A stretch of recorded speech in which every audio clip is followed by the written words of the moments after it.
inawaharibia heshima yenu. Lakini yako mapendekezo manne mmeweka, mawili. Moja la kufanya funguo, mnanyang'anywa funguo.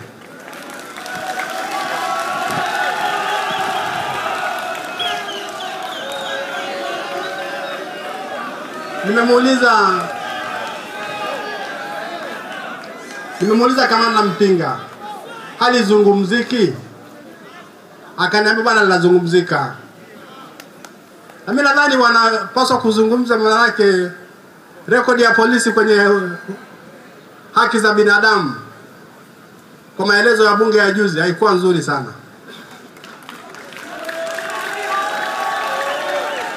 Na washawishi watafakari jinsi ya kusaidia vile swala hili ili siwaharibie heshima ya jeshi la polisi. Si wao, si mkubwa amefanya, si wote wameharibu. Kuna mmoja ambaye anawaharibia jina zuri la polisi. Lakini ukiweka utaratibu wa kuzuia funguo zisichukuliwe, inawezekana. Kamanda Mpinga, fanyeni.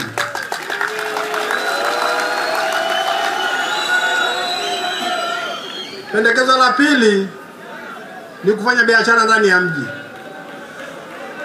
katikati ya mji. Sasa mimi nawaambieni, katika jambo kubwa gumu kabisa Dar es Salaam ni traffic jam. Msongamano wa magari ni balaa Dar es Salaam, balaa. Unapoteza muda wa saa 4 saa 3 kwenda kwenye eneo. Saa hizo ukizihesabu kiuchumi unapoteza fedha za kiuchumi za kulipa gharama ya uchumi.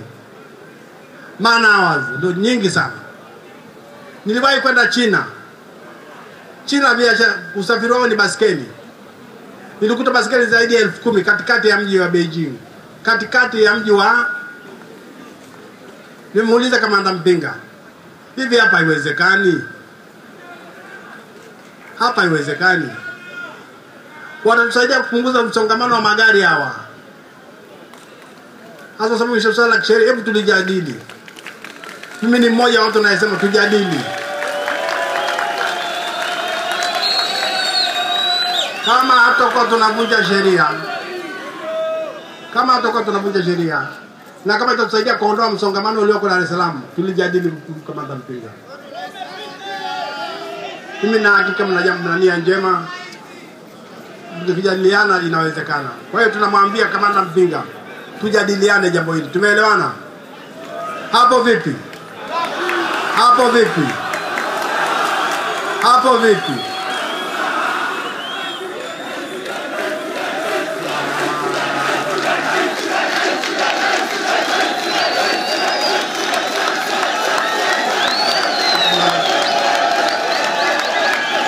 Naletea ugomvi dini.